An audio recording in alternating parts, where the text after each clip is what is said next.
brought to you by KR Mangalam University. We provide you the platform to turn your dreams into reality. Give wings to your aspirations with KR Mangalam University.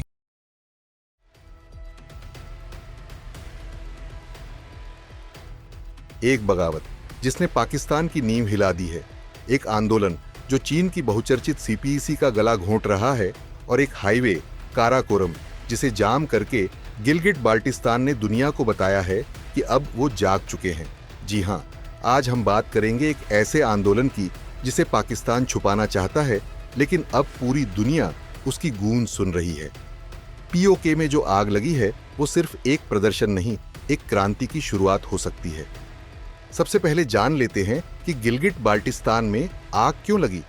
दरअसल गिलगिट बाल्टिस्तान एक ऐसा क्षेत्र जो हिमालय की गोद में बसा है, लेकिन दशकों से पाकिस्तान की सत्ता और फौज के अत्याचारों का शिकार रहा है। यहाँ का नागरिक कहता है कि ना हमारे पास अधिकार हैं, न संसाधन, और अब जब पेट भरने की बात आई तो पाकिस्तान ने हमें भूखा मारने की ठान ली है। वर्तमान विद्रोह के पीछे के कारण है सरकार की नीति के कारण सब्सिडी हटा ली गई है। आटा, गेहूं, तेल जैसी बुनियादी चीजें कई गुना महंगी हो चुकी हैं। बिना किसी संवैधानिक दर्जे के पाक सरकार ने लोगों पर टैक्स थोप दिए हैं। क्षेत्र में झेलम और सिंधु जैसी नदियों से हजारों मेगावाट बिजली निकाली जाती है, लेकिन गिलगिट बाल्टिस्तान खुद अंधेरे में डूबा है। सरकारी जमीनों पर सेना और नौकरशाही का कब्जा है, आम लोग बेघर हैं। अब बात करते हैं उस हाईवे की जिसने पाकिस्तान और चीन की दोस्ती की नसों को जकड़ रखा है, काराकोरम हाईवे। ये वही रास्ता है जो सीपेक का प्रमुख मार्ग है। चीन के शिनजियांग से शुरू होकर पाकिस्तान के ग्वादर तक जाता है, एक आर्थिक जीवन रेखा।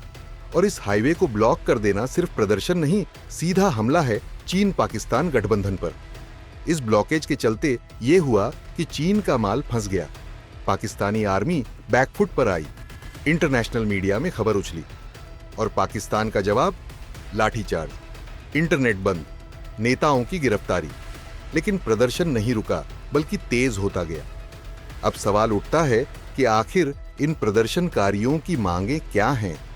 दरअसल पीओके को संवैधानिक दर्जा नहीं चाहिए, आजादी चाहिए, स्थानीय संसाधनों पर हक चाहिए, सीपीईसी का मुआवजा चाहिए, पाकिस्तानी सेना को क्षेत्र से बाहर करने की मांग। इनमें से सबसे बड़ी मांग है कि हम भारत का हिस्सा थे, हैं और रहेंगे, हमें पाकिस्तान नहीं चाहिए। भारत दशकों से कहता आ रहा है कि पीओके भारत का अभिन्न हिस्सा है, और अब जब वहां की जनता खुद पाकिस्तान के खिलाफ खड़ी हो रही है तो भारत के पास एक ऐतिहासिक मौका है। भारत की रणनीति क्या हो सकती है? दरअसल भारत इस आंदोलन को संयुक्त राष्ट्र, यूरोपीय संघ और एससीओ जैसे मंचों पर उठाए। सोशल मीडिया, टीवी और डिजिटल माध्यमों से इन विरोधों की तस्वीरें, वीडियो और इंटरव्यू अंतरराष्ट्रीय स्तर पर साझा हों। भारत को एमनेस्टी इंटरनेशनल, यूएनएचआरसी जैसे संगठनों को एक्टिव करना चाहिए।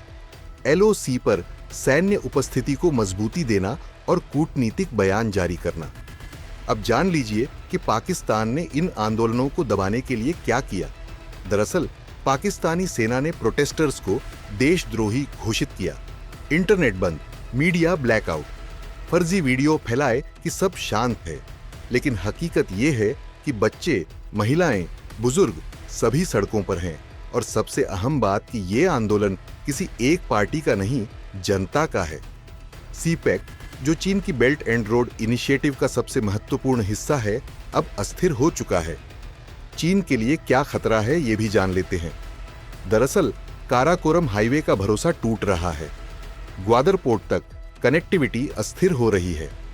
पाकिस्तान की घरेलू राजनीति से अब चीन का प्रोजेक्ट प्रभावित हो रहा है, और यही कारण है कि चीन ने पाकिस्तान से पूछताछ शुरू कर दी है कि क्या हमारा पैसा डूब जाएगा। हालांकि इस बीच भारत अब दो रास्तों पर चल सकता है।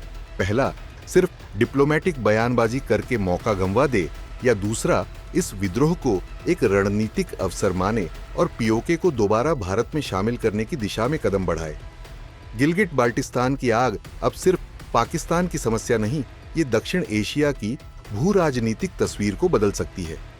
काराकोरम हाईवे जाम है, पाकिस्तान बौखलाया है, चीन चिंता में है और भारत को अब अपनी रणनीति स्पष्ट करनी होगी। अगर आपको लगता है कि क्या भारत को पीओके में रणनीतिक दखल देना चाहिए, हाँ या नहीं, हाँ या ना में कमेंट करके जरूर बताएं।